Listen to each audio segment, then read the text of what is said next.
Hi, everybody.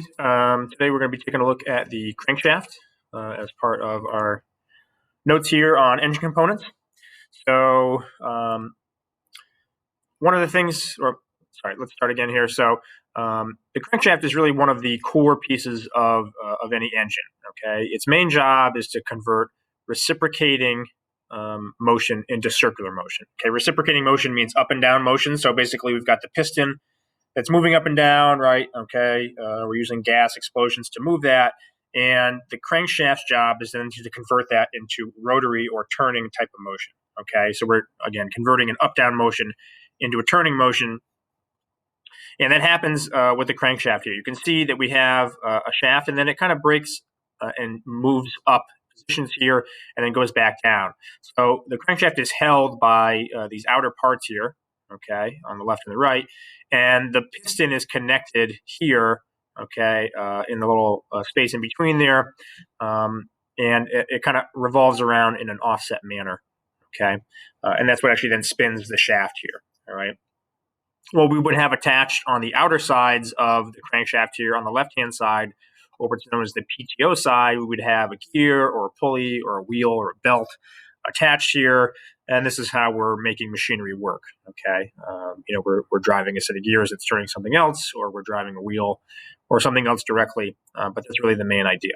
Okay, so the really shiny parts on the crankshaft here are called the journals.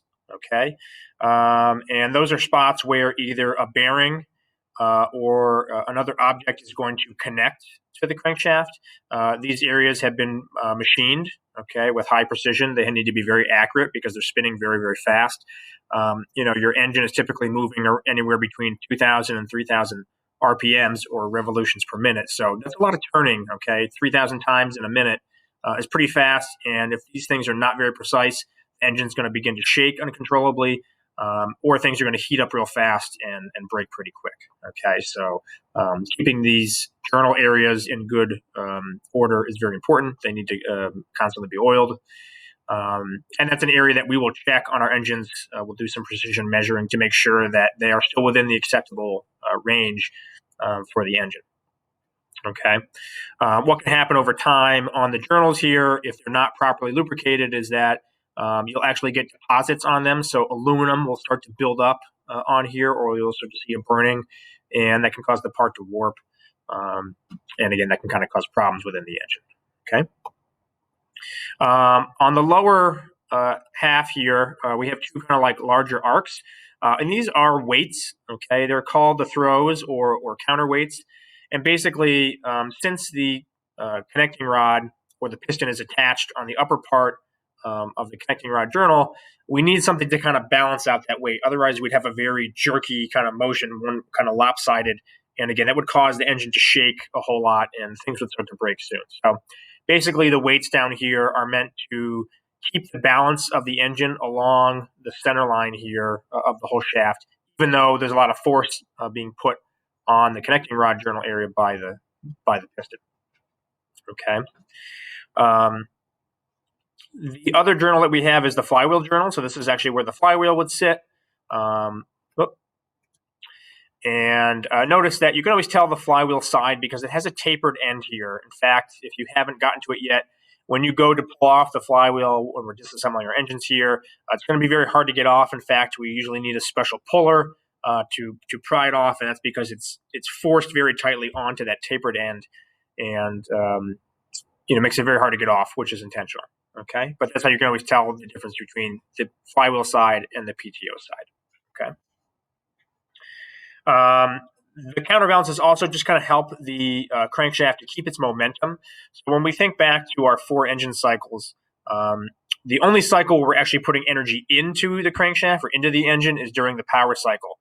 So in the 3 other cycles, intake, exhaust, and compression, we're already just kind of using up the energy that we made.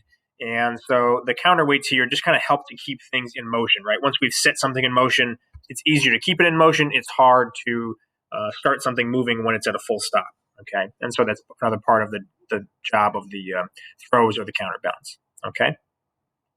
The last piece that we see on the crankshaft here is the timing gear. So this gear is going to be used to turn the camshaft, which is involved in the timing and opening and closing of the valves in our engine for four-stroke. This gear needs to be set properly.